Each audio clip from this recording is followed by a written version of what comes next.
312장입니다. 너 하나님께 이끌리어 일평생 주만 바라면 너 어려울 때 힘 주시고 언제나 지켜주시리. 주 크신 사랑 믿는 자 그 반석 위에 서리라. 너 설레는 맘 가다듬고 희망 중 기다리면서 그 은혜로 신 주의 뜻과 사랑에 만족하여라. 우리를 불러주신 주 마음에 소원하신다. 주 찬양하고 기도하며 내 본분 힘써다하라. 주 약속하신 모든 은혜 내게서 이뤄지리라. 참되고 의지하는 자 주께서 기억하시리. 아멘. 사도신경으로 지난 고백 드리겠습니다. 나는 전능하신 아버지 하나님 천지의 창조주를 믿습니다. 나는 그의 유일하신 아들 우리 주 예수 그리스도를 믿습니다. 그는 성령으로 잉태되어 동정녀 마리아에게서 나시고 본디오 빌라도에게 고난을 받아 십자가에 못 박혀 죽으시고 장사된 지 사흘 만에 죽은 자 가운데서 다시 살아나셨으며 하늘에 오르시어 전능하신 아버지 하나님 우편에 앉아 계시다가 거기로부터 살아있는 자와 죽은 자를 심판하러 오십니다. 나는 성령을 믿으며 거룩한 공교회와 성도의 교제와 죄를 용서받는 것과 몸의 부활과 영생을 믿습니다. 아멘. 하나님 말씀은 예레미야 33장 14절에서 26절 말씀 우리 교독하겠습니다.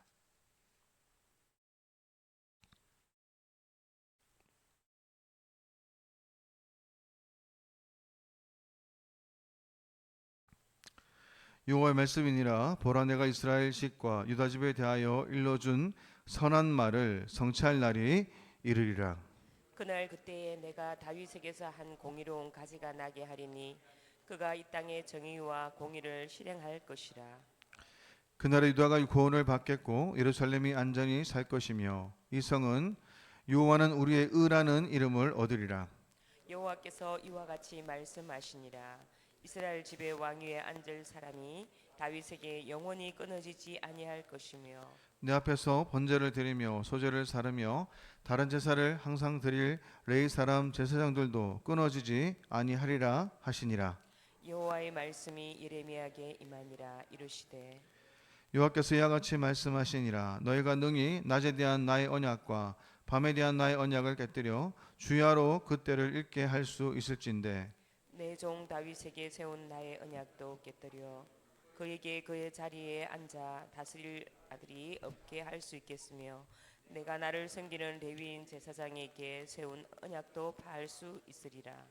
하늘의 만상은 셀 수 없으며 바다의 모래는 측량할 수 없나니 내가 그와 같이 내 종 다윗의 자손과 나를 섬기는 내인을 번성하게 하리라 하시리라. 여호와의 말씀이 예레미야에게 임하니라. 이르시되 이 백성이 말하기를 여호와께서 자기가 택하신 그들 중에 두 가게를 버리셨다 한 것을 내가 생각하지 아니하느냐.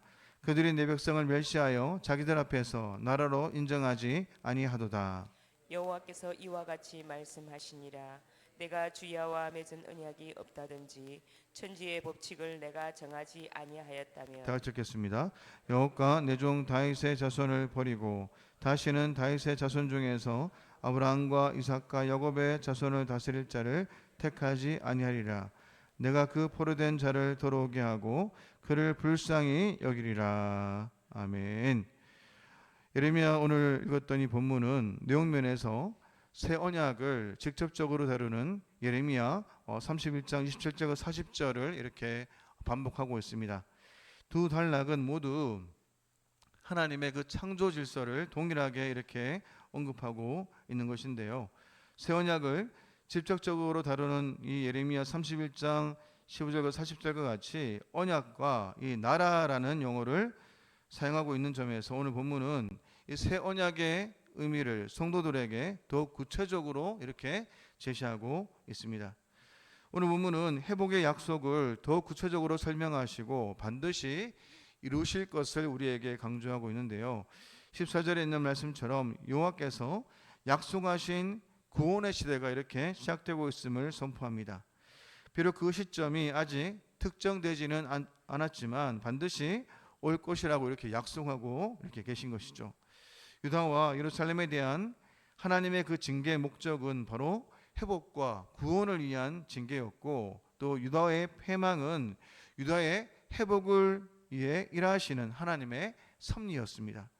하나님은 이러한 사실을 알리기 위해서 예레미야에게 이렇게 소망의 메시지를 주셨고 또 유다 민족에게 이렇게 선포하게 하셨던 것이죠.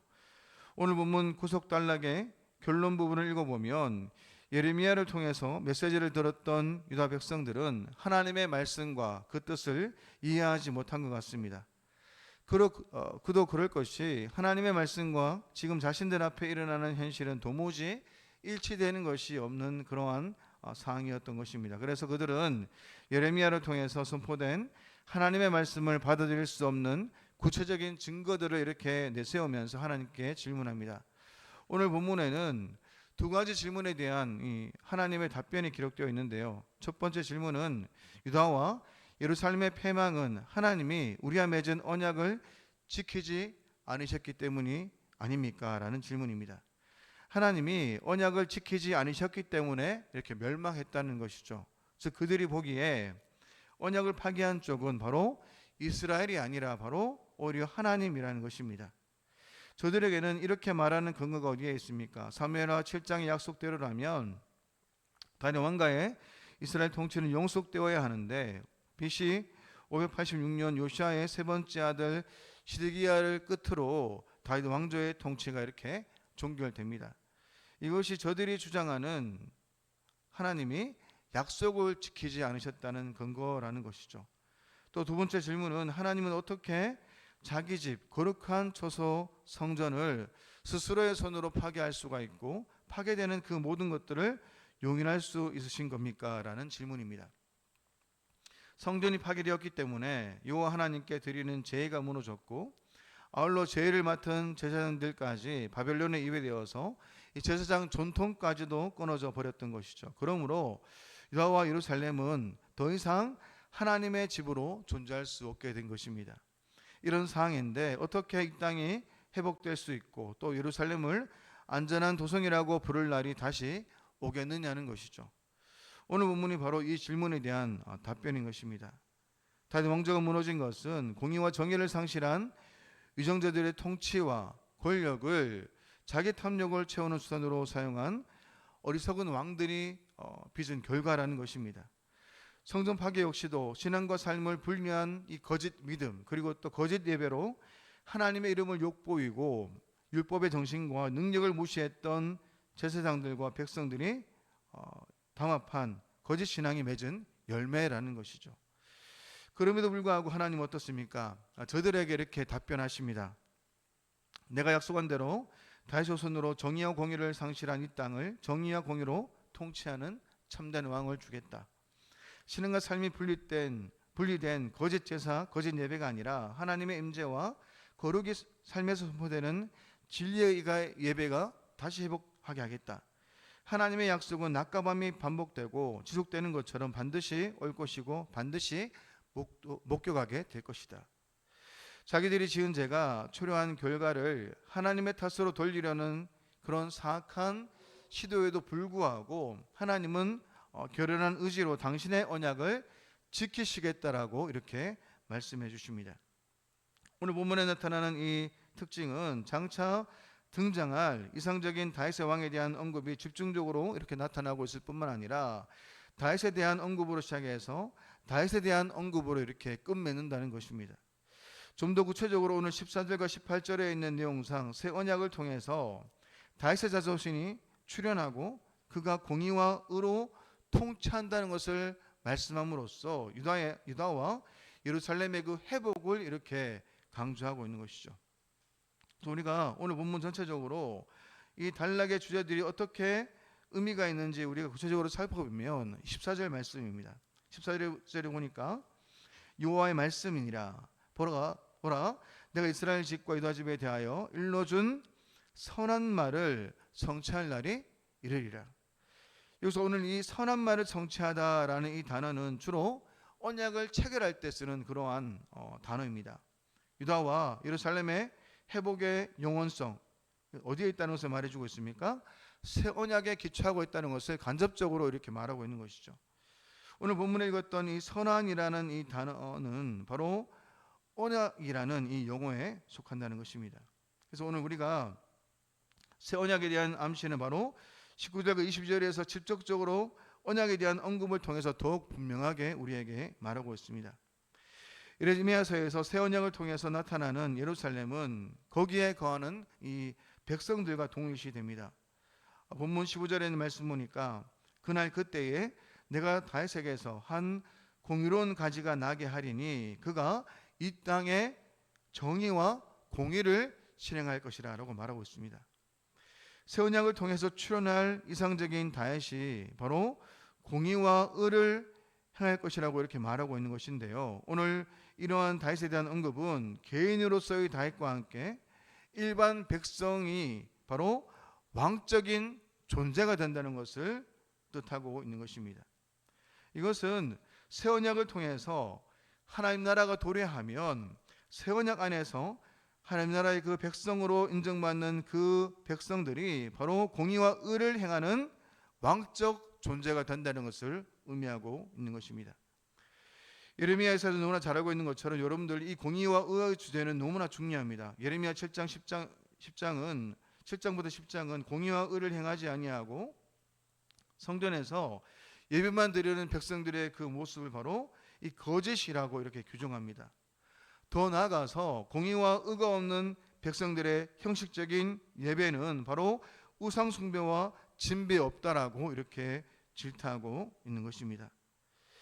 이스라엘에게서 공의와 의가 왕뿐만 아니라 일반 백성도 이렇게 수행해야 될 덕목으로 강조되기 때문에 다른 고대 군동국가와 차이를 보이고 있는 것이죠. 이런 관점에서 예레미야서의 새 언약은 백성을 왕적 존재로 만들어서 공의와 의를 행하게 한다는 것을 의미하고 있는 것입니다. 그래서 오늘 본문에서 제시된 이 새 언약은 새로운 창조 질서를 동반해서 우리에게 새로운 마음을 부어줘서 오늘 하나님 나라의 그 영역에서 새로운 백성들의 그 출현, 하나님 나라의 백성들의 그 출현을 우리에게 말해주고 있는 것이죠. 이것은 바로 어디까지 이어지고 있습니까? 새 백성은 바로 왕 같은 제사장의 역할을 수행하는 자들이라고 이렇게 말하고 있는 것입니다. 저 여러분들이 우리가 오늘 언약 말씀을 통해 우리에게 주시고자 하는 하나님의 그 뜻이 무엇이겠습니까? 하나님과의 관계가 회복된 하나님의 백성들이 하나님을 찾을 때, 하나님을 부를 때 하나님은 크고 은밀한 일들을 우리에게 보이실 뿐만 아니라 오늘 이 하나님의 백성들에게 바로 왕적인 그런 제사장의 역할들을 감당할 수 있도록 또 이들을 통해서 바로 새 언약의 그 성취를 누릴 수 있도록 우리 가운데 함께 하시겠다라고 말씀하고 있습니다. 오늘 새 언약의 갱신은 구속자이신 예수 그리스도를 통해 우리가 시작되고 성령의 역사와 함께 이 교회를 통해서 함께 완성되어 가는 것입니다. 십자가 사건으로 인한 온 백성의 제사함, 또 성령의 강림으로 인한 말씀의 내면화와 또 이방인이 유입된 교회의 태동을 통해서 남유다와 북이스라엘은 새로운 이스라엘로 탄생되었고 또 그 복음 안에서 하나님 나라의 백성들로 거룩한 공동체로 탄생되었던 것입니다. 그래서 오늘 이러한 관점에서 새 언약의 완전한 성취는 바로 하나님 나라의 그 완성을 바라보는 그런 성격을 지니고 있는 것이죠. 오늘 저 여러분들이 우리가 반드시 기억해야 될 것이 무엇이겠습니까? 오늘 본문에 나타난 이 가지는 다시 활동해서 넣을 것이고 바로 미래의 왕을 내다보고 있는 것입니다. 신약 성경은 예수님이 이 약속의 성취로 인해서 영원히 왕위에 앉으신 다윗의 자손이라고 우리에게 말해주고 있습니다. 다윗 자손으로 오신 예수 그리스도를 통해서 이 약속이 성취되는데요. 오늘 그러한 은혜를 우리가 누리고 있다면, 누린다면 오늘도 공평과 정의와 또 하나님 나라의 백성답게 믿음으로 살아갈 것을 우리에게 말씀하고 있습니다. 그분의 통치를 받는 하나님 나라의 백성들이라면 우리는 여호와는 우리의 의라고 고백할 수도 있는 그런 삶으로 나가야 하는 것입니다. 예수를 주로 고백하는 자들에게 하나님의 약속은 이미 성취되었습니다. 그리고 예수님만이 우리의 영원한 제사장이 되십니다. 그리고 예수님만이 우리의 하나님과 우리의 중재자가 되십니다. 그리고 예수 그리스도 안에서 영원한 다윗의 우상과 제사장직은 성취되었습니다. 여러분 이 땅을 살아가면서 하나님 나라의 그 백성답게 왕같은 제사장의 그 신분을 가지고 살아가면서 오늘 하나님 나라의 백성다움을 회복하는 그 백성다움으로 하나님 마음을 기쁘시게 또 하나님의 뜻을 이루어 나갈 뿐만 아니라 우리가 살고 있는 모든 그 삶의 영역에서 하나님의 그 뜻을 이루어 나가는 그런 백성으로 자라가기를 주께서 원하시고 있는 것입니다. 그런 은혜를 여러분들 신실하게 믿고 의지하면서 오늘도 모든 그 삶 가운데서 하나님의 그 백성다움, 그 하나님 나라의 통치를 경험하는 그러한 삶으로 나아가는 저 여러분의 인생 되시기를 축원합니다. 기도하겠습니다. 살아계신 하나님 아버지, 우리가 하나님을 향한 그 신앙이 다짐과 구호로 되는 것이 아니라 변치 않는 하나님의 말씀을 신뢰함으로 나가는 저희들의 모든 삶이 될 수 있도록 은혜를 내려 주시옵소서. 이스라엘 민족에게 소망과 희망의 메시지를 주셔서 다시 한 번 더 하나님의 거룩한 언약이 온전히 성취되게 하셨던 것처럼 오늘도 우리에게 말씀을 주시고 깨닫게 하신 그 이유는 우리가 그 주님의 일을 잊지 않고 다시 돌아와서 하나님 나라의 백성답게 살게 하도록 하기 위함인 것을 말씀을 통해 우리가 깨닫게 되었습니다. 오늘도 읽은 말씀을 기억하면서 우리의 결정과 분별과 판단이 하나님의 그 마음을 기쁘시게 하는 삶이 될 수 있도록 은혜를 내려주시고 또 하나님과 관계가 회복됨으로 날마다 하나님의 뜻을 추구하며 하나님 백성다움을 회복하는 하나님의 그 자녀들 될 수 있도록 은혜를 내려 주옵소서. 걸어가신 예수님의 이름으로 기도드립니다. 아멘. 하늘에 계신 우리 아버지, 아버지의 이름을 거룩하게 하시며 아버지의 나라가 오게 하시며 아버지의 뜻이 하늘에서 같이 땅에서도 이루어지게 하소서. 오늘 우리에게 일용할 양식을 주시고 우리가 우리에게 잘못한 사람을 용서하여 준 것 같이 우리 죄를 용서하여 주시고 우리를 시험에 빠지지 않게 하시고 악에서 구하소서. 나라와 권능과 영광이 영원히 아버지의 것입니다. 아멘.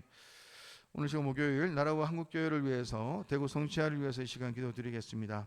대통령과 이정재들을 위해서 모든 영역에 주님의 통치가 있도록 정치가 안정되고 경제가 성장하는 나라가 되도록 북한 독재체제 정권이 무너지고 북한 교회들이 회복될 수 있도록 한국교회 제2의 부흥동이 일어날 수 있도록 목요 전도팀들에게 은혜를 부어주셔서 쉬는 동안 영적으로 충만해져서 하방기 전도사역에도 복음의 열매, 영혼의 구원의 역사가 일어날 수 있도록 기도해 주시고 우리 다음 세대를 위해서 영어부터 시작해서 유치부, 유년부, 초등부, 중고등부 이르기까지 여름 사역이 있습니다. 여름 수련회 가운데 은혜를 부어주시고 이 일을 통해서 우리 다음 세대가 우리 자녀들이 하나님을 인격적으로 만날 수 있도록 은혜를 부어달라고 이 시간 주여 일청하면서 같이 한번 이 시간 기도 드리겠습니다. 기도하겠습니다.